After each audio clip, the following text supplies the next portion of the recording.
All right. So everybody got that 100% right? No errors? All right, good. All right, so let's talk about the midterm. We'll have the exam on Wednesday during our class period. I will not be here on Friday.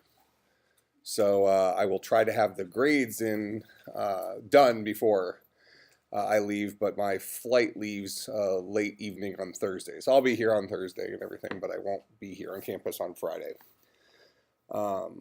So anyways, what I'm going to do is I'm going to go through the slides up to this point. I have not written the exam yet. I'm going to tell you what I view as being important, as if I was going through these to write the exam.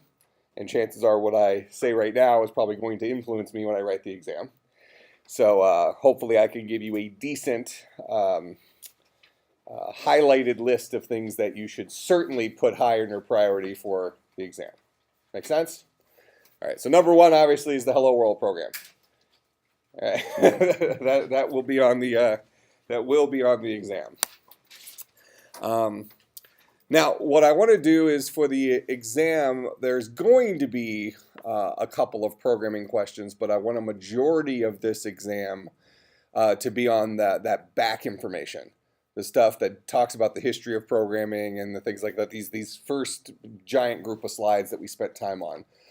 So I really want you to, whether you got anything out of it to begin with, I want this exam to be on the foundation of programming rather than programming as a skill set at this point, because most of you should still be finding the actual application of programming complex, right? Because we're not very good at taking the idea of what we're trying to solve and turning it into an actual solution yet. That's something that we're still struggling with. Which is perfectly normal. That's par for the course. You're supposed to suck at that for a while until you don't. At some point it'll click. I mean, it's a true statement. I mean, at some point it's just going to click, just like in sports or something like that, where you're not very good, not very good, not very good, and all of a sudden you show real improvement for some random reason, right? You figure 2 or 3 things out and how they connect, and all of a sudden you now can do things better. Still not an expert, but you've taken a step forward. That type of thing. I keep coming back to golf since that's kind of my sport of choice. But like, I'm going to be down in Florida here over the weekend, and I'm going to play golf. Well, I haven't swung a club in a while now, but I don't expect to get out there and whiff. I mean, I feel I have a basic competency I'll be able to get around a golf course reasonably well.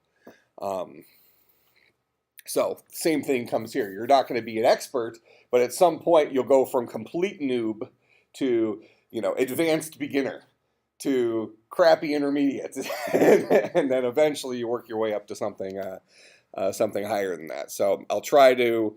I do want to see where you are from a programming logic perspective, but the focus of the exam will not be on programming logic. It's going to be on the background material. Sound okay? All right, so so as I go through here, this concept of how human beings solve problems, the memory asking questions, repetition, what computer programming is, what the problem is as us as human beings, that we're so good at problem solving, we have trouble articulating how we solve problems.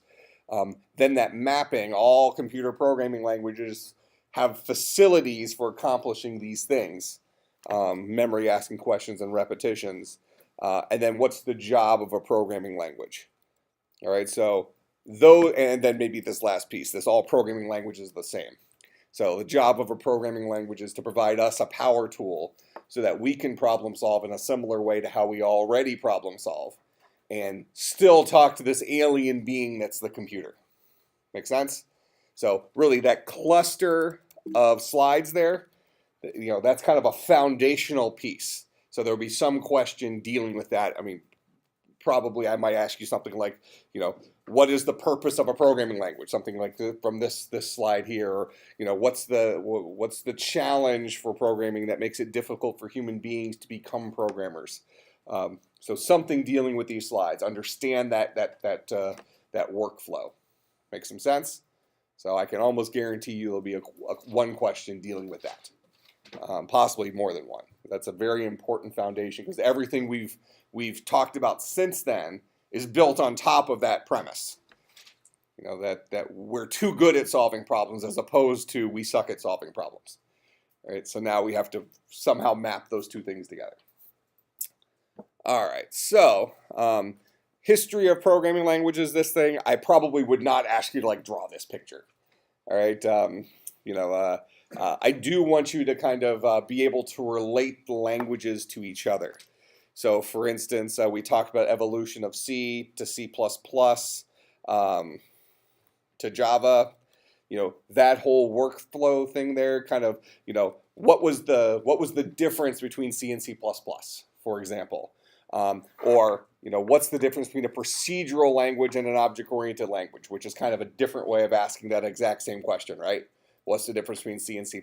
C provided everything, you know, variables, arrays, structs, but didn't have facilities for object-oriented programming because we didn't think we needed it.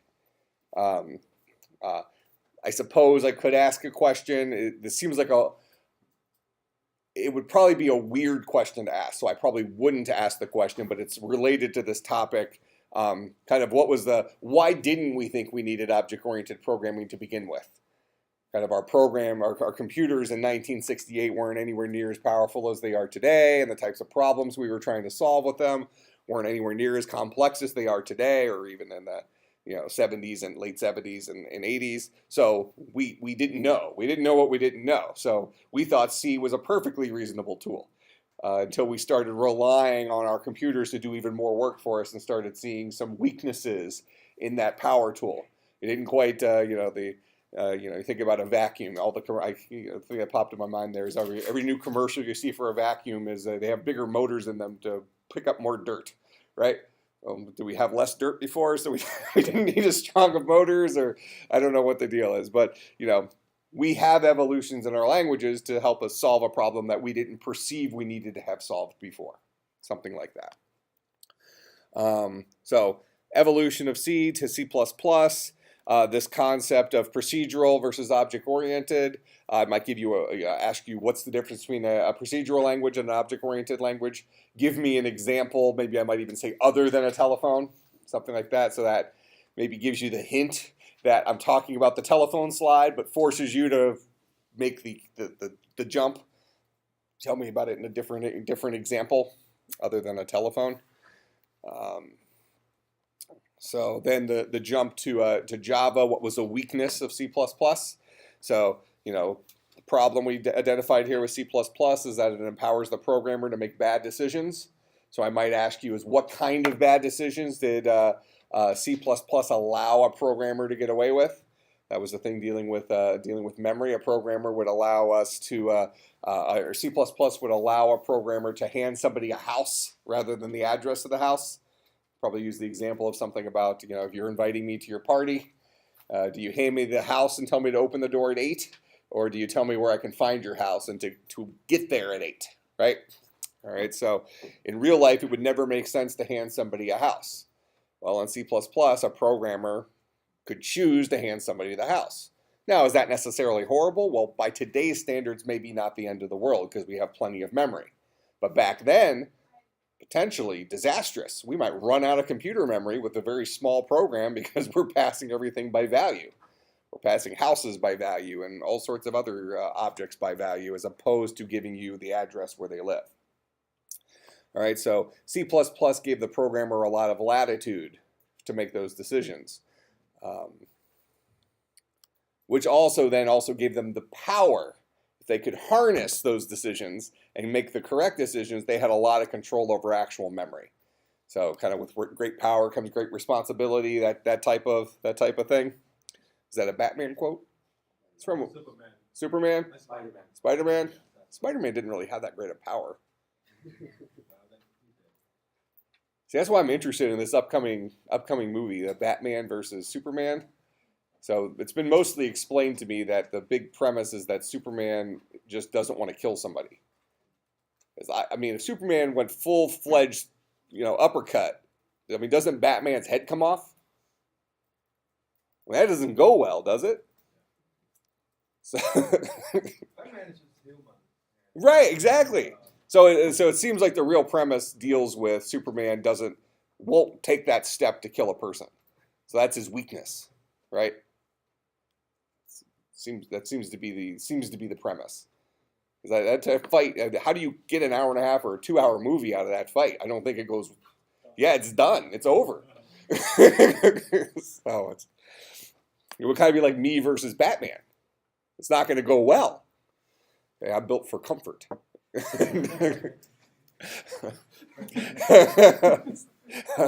I'm not going to deal with what it doesn't. He's got some of that special training fighting style stuff, right? And he's got spikes on. He's got stuff. It's not going to go well. I don't want to fight Batman. Oh, what? Oh, the Hulk. Yeah, I am the Hulk, but that's only when I get ticked.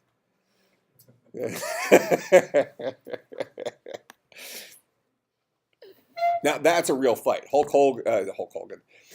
That's funny. The Incredible Hulk versus Superman. That's a legitimate fight.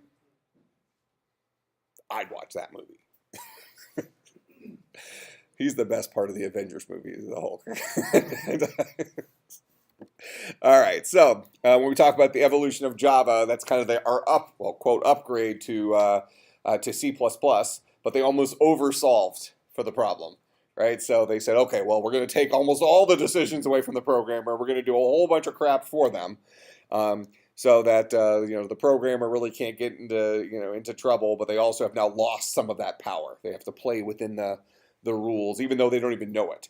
And really, the challenge in computer programming today, learning from our current basis, is that most of us are not coming in and learning as our first language Java, right? I'm sorry, our first language C or C++. We're learning Java, or a very modern language. So we're not realizing all the things it's covering up, right? So it's kind of a weakness. This is why I spend some time talking about the evolution of these languages, how we got to where we are today. All right, so Java hides a lot of stuff from us. I could ask a question about a virtual machine. What's the purpose of a virtual machine? What are the pros and cons of it? So how does Java use a virtual machine? Well, the first perk of it is Java is platform independent. You write your program once, it gets compiled and turns into something that knows how to run on the Java virtual machine. Now the Java virtual machine, which is a computer made in software, can be ported to the different platforms. So now you can have your Java program that runs on a Mac, runs on Unix, runs on Windows, all those different things. Okay, so that's the advantage of a virtual machine. A disadvantage is it's slower, right? There's a translation that's occurring, so there's a slowdown. So something to consider. Another positive of a virtual machine relative to like C and C++ is, since in C and C++ you had so much control over memory, you could get into trouble. In C++, nothing kept you from overwriting portions of memory where the operating system lives. And then all of a sudden you have to restart your computer so that the operating system can reload itself into memory. Java, that can't happen, because every Java program runs inside of its own little tiny virtual machine. So entire explosions can happen in there and everybody else is protected. All right? And we can translate this to some real life examples for those of you who are Android users. Every application on Android it lives within its own virtual machine. In fact, every screen in an Android application lives inside of its own screen. It's called an activity. So communication between those guys is difficult in Android. That's almost the reason why there's that back button. Is if you have an application that has 5 screens in it, that's effectively like 5 separate applications that have to have some sort of way of chatting with each other. Kind of an interesting way, but that's the one of the downsides of virtual machine is when you need to have communication between multiple things that have to go through that virtual machine. Now we're sitting in isolation rooms, and how do we talk to each other? Okay, we have to come up with some mechanisms for that. So it's problematic. So it's, again, great power comes great responsibility. Java's means for protecting us also prevents us from doing some things that in some cases we might want to do. Okay, we talked about pointers. So somewhere in there's going to be the idea of memory. Okay, whether we talk about it in terms of the the things that the C++ language and also the C language empowers the programmer to do, kind of mess things up with memory. The great power, great responsibility thing, or it's, what's the nature of a pointer? Tell me what a pointer is and what we might use it for. So that's that example of the, if you're inviting me to a party, you wouldn't hand me the house. Instead, you'd hand me a Post-it note with your address on it. That's the pointer, that Post-it note. Okay, that points to where your house is so I can go find it. All right, so what's the purpose of that type of thing? I do love number conversion problems. So I would find it pretty unlikely, because we talked about converting binary to decimal and decimal to binary and hexadecimal. We did some of those conversions. I think it'd be pretty likely there will be one question on conversion there, and usually I'll ask a question that isn't quite as straightforward. So it won't be like convert this binary number to decimal or this decimal number to binary. I might say convert this binary number to hexadecimal, which there is an easy way of doing it, but from your perspective, what we've seen in class, you would go binary to decimal and then decimal to hex. You would do it in two distinct steps.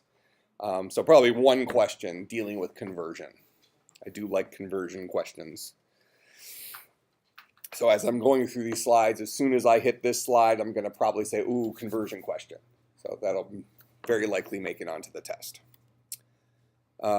This whole thing, pass by value versus pass by address, completely related to that conversation we just had about the C and C++, how they empower the user to make bad decisions. You can pass somebody a house by value versus pass a house by address, and how side effect might work. Did we talk about side effect? Yeah. So how side effect works when something can have a permanent change versus a local change. So if I pass a house by reference, and you go to my house and spray paint my garage, that has side effect. When I get home, I'm going to see a spray painted garage.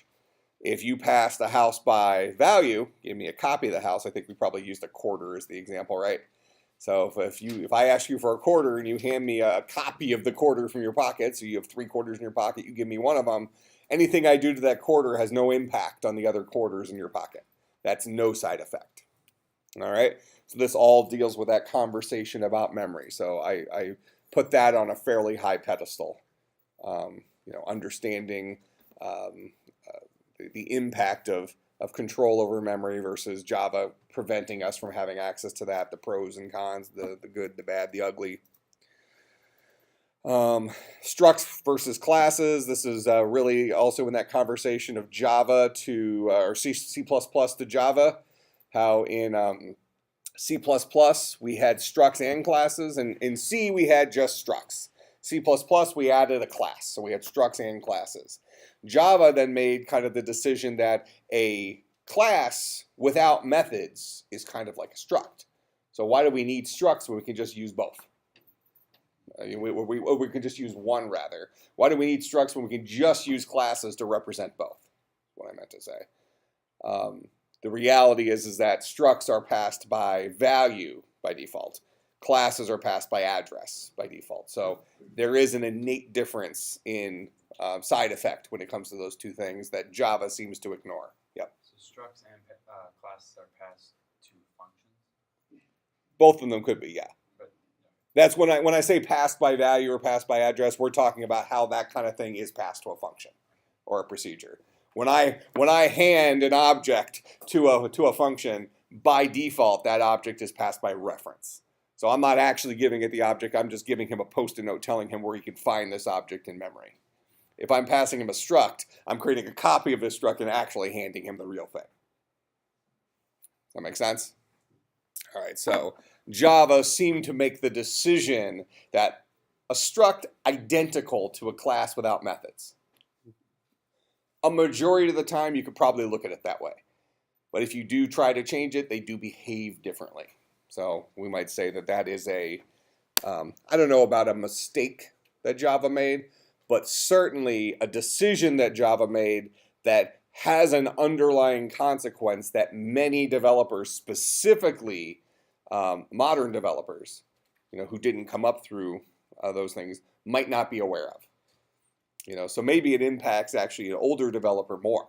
If you're used to working with structs and objects and taking advantage of the differences between those two, and then you jump into Java and you actually want, have a situation where you want to use something that's like a struct, and you pull that off through an object, but it doesn't behave like your historical structs behave, you can maybe get into trouble. All right, and that might be something that doesn't happen very often, but could still happen. Okay, so we talked about Microsoft. There'll probably be a question dealing with the history of our different things in here. So kind of Microsoft brought to the table software licensing. Here's our Java thing. Let me just flip through here a little bit. There's our number conversion decimal to binary. So the whole conversation, Microsoft stealing Java, something in there will likely, and then how that translated into the evolution of C# and the .NET model versus the Java model. Let's think. How do I want to portray this? Probably won't ask a question about Microsoft and software licensing. Java's platform independence will likely play a role in some question, right? Something dealing with the virtual machine, what we've been talking about. This idea of 3 kinds of programming languages, machine, low level, high level, pretty high priority. So I would say there's going to be something dealing with that. What's the difference between those? What's the difference between machine language versus low level versus high level? And I'm looking for that whole thing, one-to-one relationship with the CPU versus one-to-many relationship with the CPU. And specifically, what's the nature of the CPU? That whole thing is like a magician that has a bunch of magic tricks. And, if those magic tricks are cast in a certain order, important things happen. So something along those lines. So kind of understanding when I say that a low-level language, every one line of code we write in a low-level language translates into exactly one line of code, one magic trick on the CPU, versus a high-level language like Java, C#, C++, whatever. Every little thing we do translates into a whole bunch of things, a whole bunch of magic tricks on the CPU. All right, so the nature of the CPU certainly could have a part in there, probably as it relates to low-level, high-level machine language. Okay, something like that will likely be a question.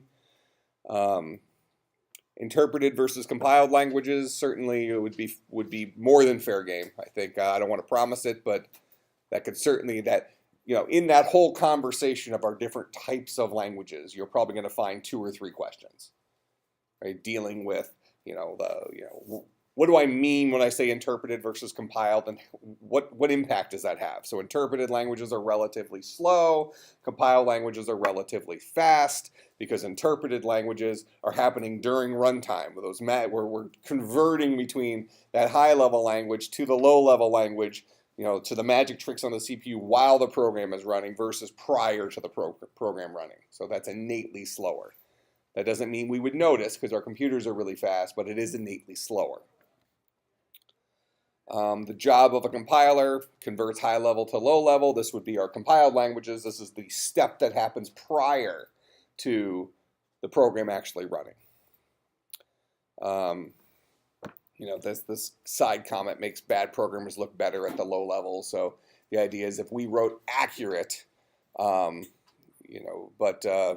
maybe verbose or crappy code at the high level, a compiler might translate that into better looking low level code, where somebody who looked at the low level code wouldn't necessarily be able to say, oh, a crappy programmer must have written this.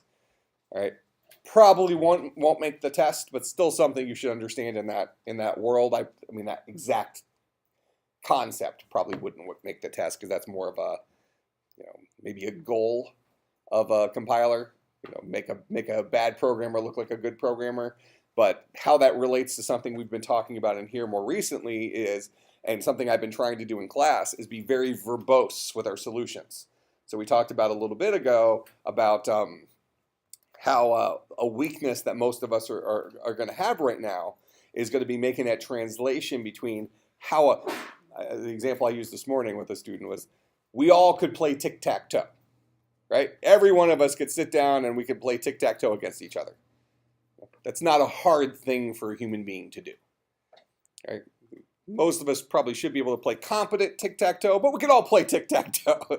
We can at least do that, right? But sitting down and writing a program that delivers the game of tic-tac-toe to a player, that's a little bit different animal. Even though we feel confident with the game of tic-tac-toe if we had to play it ourselves, if we had to problem solve, how do you create a board for tic-tac-toe? I would draw a couple lines. There we go.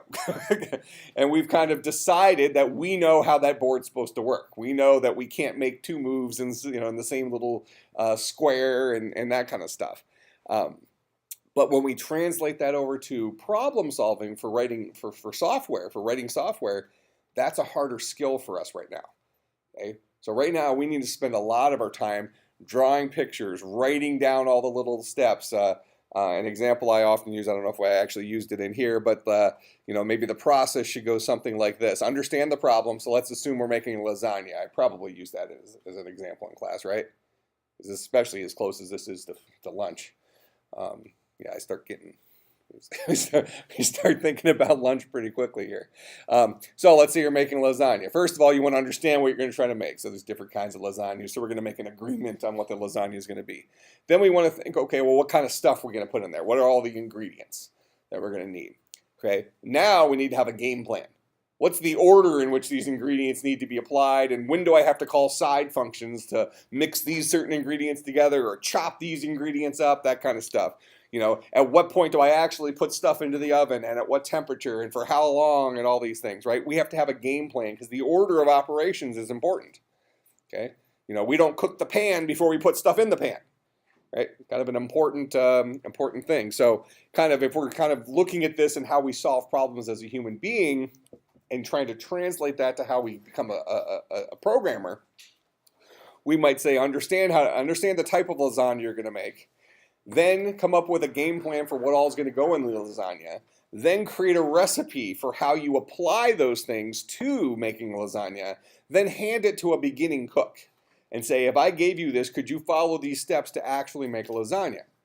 And let them come back and say, well, here's all the holes. And if I was being absolutely anal about this and following it step by step by step, I'm going to create an apocalyptic nightmare for lunch. Okay, so then you get better at filling in those little steps. Instead of having 5 steps, now you have 13. Okay, because you've been more verbose, more unambiguous with your steps. That's the skill set that we need to improve upon. Okay, that's what makes it difficult for us to go from a beginning programmer, a great human problem solver, to a reasonable programmer. Make sense? Okay, so that kind of relates to this whole thing about translating high-level code to low-level code, because something we've been doing in class lately is I tend to be very verbose with our variables. We're going to store this stuff in a variable, and this stuff in a variable, and this stuff in a variable. Even though we didn't need to put it in a variable, we're going to put it in a variable. We're going to give our variable a name that's meaningful to us so that our code reads more like a story. All right, as opposed to being the shortest way of writing that solution. That's going to always be a verbose correct solution always trumps a short incorrect one. All right, so we're always going to be better having correct code that we wrote our way with our style. I've had some of our more advanced programmers ask me questions like, well, what's considered good programming practice for like job interviews and stuff like that? What do I say? Where do I put my curly braces and stuff like that? And I like to think about programming as kind of like being a painter. So we have thousands and thousands and thousands of different painters throughout history, right? And accomplished painters, like people we would say would be famous painters, let's say. Do you think that Michelangelo and Da Vinci agreed with each other? Not necessarily. Nobody's going to tell Michelangelo how to paint, even though he had a different style than somebody else did. So I think programming is similar to that. There are some similarities, right? That all programmers must have. But then each of us is going to kind of have our own way of doing things, our own style of doing things that make sense to us. Some of you will never break away from that idea of being very verbose with your variables because you've come up with that's a game plan that gives you correct solutions quicker or more quickly, as opposed to, okay, well, I've spent enough time creating 30 variables when I only needed 15. So now I'm going to go down to 15 and introduce all these errors into my program because that's not the way I've thought about thinking. Pick your style. Don't try to copy somebody else's. All right. So again, virtual machine stuff. We talked about that. Here's the Java model versus the C# model. We talked about when you might use assembly language today. You know, for like a video game where a very specific part needs to be very fast, where we know where something like Java forces us into some error checking, it forces us to ask a question when we don't necessarily want to. We might decide to go to the assembly language level and clean that up a little bit so a few less questions are being asked. If I was in desperate need for a question, I might ask something like that, but I would think that would be unlikely. Right? But shouldn't be a major problem. All right, so the whole history thing of Microsoft stole Java and how that turned into the birth of C#. C# brought back structs as well as brought back a special syntax for pointers in an unsafe memory block. So I kind of like these detail type questions dealing with the evolution of our languages. So expect something along those lines to be on there. The .NET model versus the Java model. I would say won't necessarily definitely be on the exam, but if I need a question, this would be higher priority than the when would you use assembly code question. This is more informational. I probably wouldn't ask you on an exam what are the big three. That hopefully would be an easy answer, but these are kind of our, you know, the Microsoft developer, the Apple stuff developer, and the everything else. Those are what I call the big three. I probably won't ask you questions about evolution of Objective-C side of things. It's not that it's not interesting, but we really cover that historical dynamic through that lineage of C to C++ to Java to C#.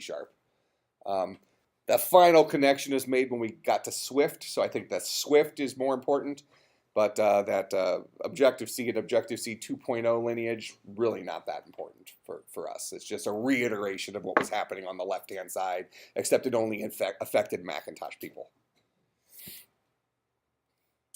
All right, so that story about Apple buying Next computers and then reacquiring Steve Jobs by the, Steve Jobs getting fired from Apple, Apple then buying Next computers to get Steve Jobs back, and him coming up with stuff that really brought Apple out of the, out of the throes of bankruptcy. Important story, an interesting story would be fair game in that whole question about maybe just the history of Microsoft and Apple somewhere in there, but in a pecking order related to programming, the storyline revolving between Microsoft stealing Java is probably more appropriate. That's not that this isn't interesting, but that's the one that really impacts development more for us. So understand this, know this. I'm not guaranteeing it won't be on there, but lower priority than the Microsoft thing. And if I'm looking to cover one question from that zone, it'll probably be on the Microsoft C# versus Java side of things.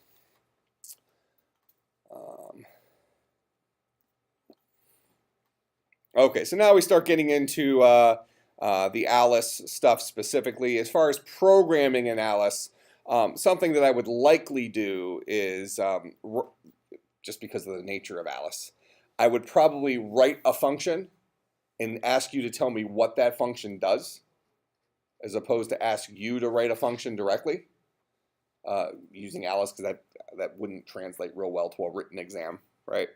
So there will likely be one question where I provide you with a function that, you know, is moderately complex, and ask you what would the output of this function be given these inputs, or something like that. Okay, so you would have to prove to me that you can trace through code and see what's happening, and and that kind of stuff, and ultimately produce an output.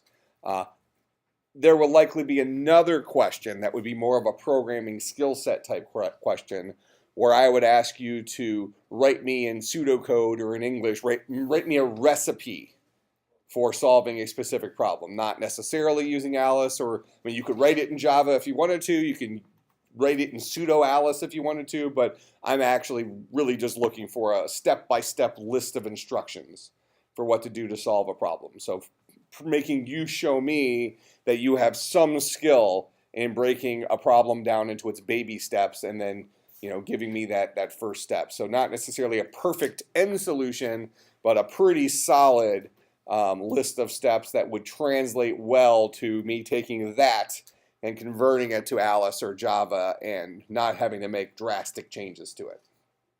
All right, so those will probably be the two kinds of programming questions we ask, dealing with reading existing code that's written in an existing language. I would do it in Alice, not in Java at this point. And then the, you showing me the solution to a problem in pseudocode or in English, just write a recipe to solve some problem. Okay, difference between functions and procedures at the high level would certainly be a fair game type question. It's less meaningful in our modern languages, but understanding that we kind of have these actions that we can call upon, and sometimes we expect actions to give us results, sometimes we expect actions to stand on their own. So I would say that would be a fair game question, but I'd have to be searching for a question to ask that specifically. I think we had a quiz that covered that, so you should know it, but it likely won't be on the exam. Certainly Boolean expressions, understand those. I might ask you, what is a Boolean expression? That whole thing, any expression that boils down to a single value of true or false. Not promising that, but I would ask that before I asked you the difference between a procedure and a function. They're very likely, just from a mentality perspective, if I were writing a function to do something that I wanted you to trace, that Alice program thing, it would be perfectly fair game for me to have something with modulus in there. Because I'm going to be writing a moderately complex Alice function or Alice procedure and asking you to tell me what this will do given these functions, given these inputs. So I'll probably try to throw some mathy things in there that forces you to kind of trace through it, think about what each line resolves to, and ultimately tell me what the output would be. All right, so modulus, I expect that you'll understand integer division and remainders. Rule of thumb for when we use variables, important, probably wouldn't waste a question on that. I could, but I probably wouldn't. Again, certainly loops, very important. I'm going to very likely have a loop in anything I write with the Alice algorithm thing that I put in there. But I probably would not ask you a specific question about loops unless it was in relation to a lot earlier in the slides when we were talking about the memory asking questions and repetition and how is repetition accomplished in our languages, loops and functions, procedures, those things. So that's where loops would come up maybe in an exam question, but not, I probably wouldn't waste a question on what's the difference between a for loop and a while loop. Not that important to us right now because Alice doesn't make a real strong case for a difference. Java does, Alice doesn't, and that's what we spent most of our time on at this point. Similarly, the idea of pre-check versus post-check loops, important, going to be more in our wheelhouse when we get into the Java stuff, so I probably wouldn't ask an exam question on it for this exam. Modular programming, certainly fair game. We've spent quite a bit of time really breaking that down, thinking about how can we compartmentalize our Alice programs into a whole bunch of different functions and stuff. I don't know how I would word a question on that, but that concept certainly could be represented on the exam somewhere. All programs begin and end with main really is an important thing, but it's really something we start seeing a lot more of in the Java side, so I probably wouldn't ask a question specifically about that. Factorial, probably not that important. The this keyword, pretty high on my list, so I'll probably find some way of asking about the this keyword. variable scope as well. I don't know how I'd ask that question, but that will make its way onto the exam one way or another, even if it's in that procedure I ask you to follow through. Recursion, it would be fair game for me to write a recursive function for that thing that I want you to trace through from Alice, but I probably wouldn't ask you to tell me what recursion is because I would think that's kind of a free question, so probably would be low on the priority list. Time complexity problems, maybe if I needed an extra question. Okay. So does that give you a pretty good idea on what the exam will be over? Hopefully I've highlighted some things. So the exam will be on Wednesday. You'll have the full time period to take it. Closed book, closed note. And I will try to have it graded before I leave, which should happen. So you say it was 10 questions. I'm not going to promise 10 questions, but a very, very, very, very high percentage of my exams tend to be 10 questions. So, yeah. You said you're not going to be here Friday. Does that mean no class? Well, you could show up if you'd like. Yes. I'm not planning on having a sub, if that's what you're... I'll give you a huge homework assignment over break, though. That's fair, right? I won't give you an assignment over break. But... All right. I will see everybody on Wednesday.